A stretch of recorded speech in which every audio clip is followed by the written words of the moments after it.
Hello student, welcome back to our classes. I hope you all are happy at your home.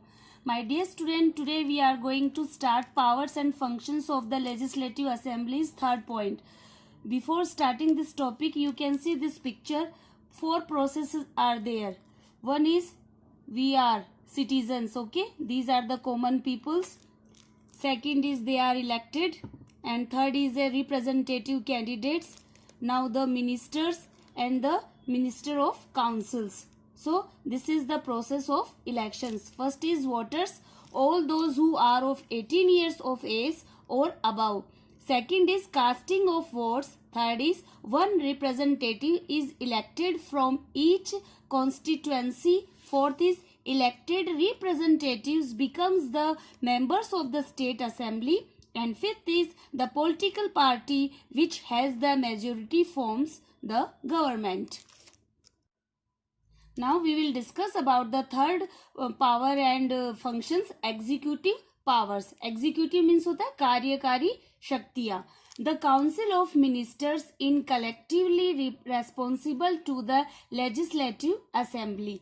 The council of minister की जो मंत्री परिषद है is collectively means होता है cooperatively, जो सामूहिक रूप से रेस्पॉन्सिबल होता है, अकाउंटेबल होता है, उत्तरदायी होता है टू द लेजिस्लेटिव असेंबली के, जो अपनी लेजिस्लेटिव असेंबली है उसके प्रति मिनिस्टर्स ऑफ काउंसिल रेस्पॉन्सिबल होती है.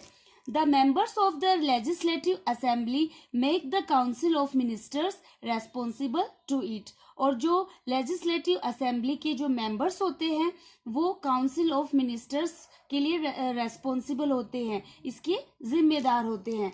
By asking them, और उनकी responsibility क्या होती है, let us see. By asking them questions, उनके द्वारा questions put up किए जाते हैं, पूछे जाते हैं. By moving call attention motions, call attention motions means ध्यान आकर्षण प्रस्ताव, कि वो अपनी ओर एक उनको एग्रीमेंट देते हैं जिसकी ओर वो अट्रैक्ट करते हैं, अपना ध्यान खींचते हैं. Second is एड्जोर्मेंट. एड्जोर्मेंट होता है कि काम रोको प्रस्ताव या यू कैन से स्थगन प्रस्ताव. वो बीच में ही कोई भी अपने जो प्रोजेक्ट है, एग्रीमेंट है या कोई भी उसकी जो असेंबली है उसके अंदर अपनी खड़े होकर वो उसकी व्यवस्था को भंग कर सकते हैं. जो भी उनकी ये परिषद होती हैं, सभाएं होती हैं, उनको बीच में ही वो रोक सकते हैं. And third is censure motion. Censure means होता है निंदा प्रस्ताव, उनके बारे में निंदा करके, उनके बारे में क्रिटिसाइज करके वो इस मोमेंट को रोक सकते हैं. Now the legislative assembly can remove the council of ministers. जो लेजिस्लेटिव असेंबली है, रिमूव यानी टेक आउट, हटा सकती है.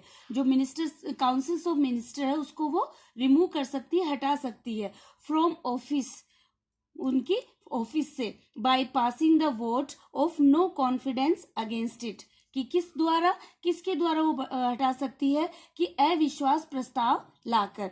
नो कॉन्फिडेंस मतलब होता है इनसिक्योरेंसेस, कि जो अविश्वास प्रस्ताव है उसके द्वारा वो काउंसिल ऑफ मिनिस्टर्स को रिमूव कर सकती है. Fourth power and function is constitutional powers, जो निर्वाचन क्षेत्र की शक्तियां होती हैं. For amending, amending means change, संशोधन करना. For amending some provisions, provisions यानी जो सप्लाई होती है, प्रावधान होते हैं, ऑफ द कॉन्स्टिट्यूशंस, जो अपना संविधान है उसके जितने भी सप्लाई होती हैं उनमें चेंज करके. For example approval of at least 1/3, और इसके लिए जो एक्सेप्टेंस है, अप्रूवल मीन्स एक्सेप्टेंस, अनुमोदन जो होता है वो कम से कम 1/3 होना चाहिए, आधा होना चाहिए. स्टेट्स इज नेसेसरी, और ये उसकी जो आवश्यकता होती है, हर राज्यों को ये आवश्यकता होती है. Thus the legislative assembly along with the legislative council. So इस प्रकार जो लेजिस्लेटिव असेंबली है वो किसके साथ कार्य करती है, लेजिस्लेटिव काउंसिल के साथ ही चलती है. Takes part in the amendment process of the constitution, कि जो अपना संविधान है उसके amendment process means reformation procedure, जो भी उसकी संशोधन प्रक्रिया है उसके हर हिस्से में, हर पार्ट में वो भाग लेती है. Fifth power and function is electoral power, जो अपनी शक्ति है, निर्वाचन शक्ति है, उसके बारे में. First is members of the legislative assembly take part in the election of the president, कि जितने भी लेजिस्लेटिव असेंबली के मेंबर्स होते हैं वो अपने प्रेसिडेंट के इलेक्शंस में पार्ट लेते हैं. Second is it elects 1/3 members of the legislative council, और इसमें से लेजिस्लेटिव काउंसिल के 1/3 मेंबर चुने जाते हैं. Third point is it elects the members of the Rajya Sabha, और ये राज्यसभा के लिए ही सदस्य चुने जाते हैं. The members elect A speakers and A deputy speakers, और ये मेंबर इन्हीं में से चुने जाते हैं, जैसे कि एक स्पीकर है और एक डिप्टी स्पीकर को चुना जाता है. Now legislative council, our legislative assembly is completed. Now we have to start legislative council, you can say Vidhan Parishad. So let us see. The state legislative councils members are not elected directly, कि जो state legislative councils होते हैं, जो विधान परिषद के सदस्य होते हैं, वो सीधे नहीं चुने जाते. बाय द पीपुल, लोगों के द्वारा वो सीधे नहीं चुने जाते. बट दे आर इलेक्टेड, परंतु वे चुने जाते हैं. But they are elected indirectly by the MLAs, local bodies, teachers and graduates.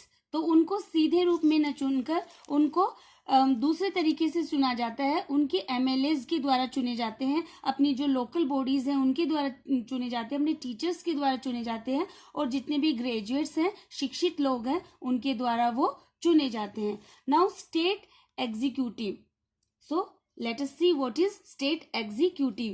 The state executive in India, कि जो भारत के अंदर जो state executive है, जो अपनी राज्य कार्यकारिणी है, like the union executive, वो union executive की तरह consists of 2 parts. वो किसमें include है? consists means include, सम्मिलित, कि वो 2 भागों में सम्मिलित है.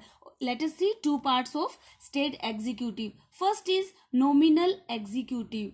You can say nominal means token, नाम मात्र का कार्यकारी. You can say nominal executive यानी नाम मात्र का कार्यकारी.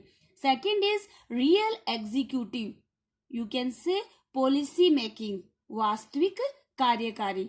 So let us see the example of in our India. The governor is the nominal executive head, कि जो अपना राज्यपाल होता है वो नाम मात्र का कार्यकारी मुख्य होता है.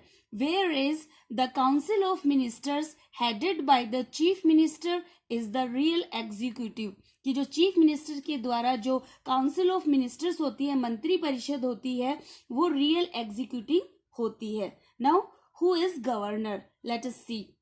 Governor, the governor is the executive head of the state, कि राज्य का वह है जो गवर्नर होता है, वो एग्जीक्यूटिव हेड होता है. So my dear student, further knowledge we will discuss in our next video. Till now have a nice day.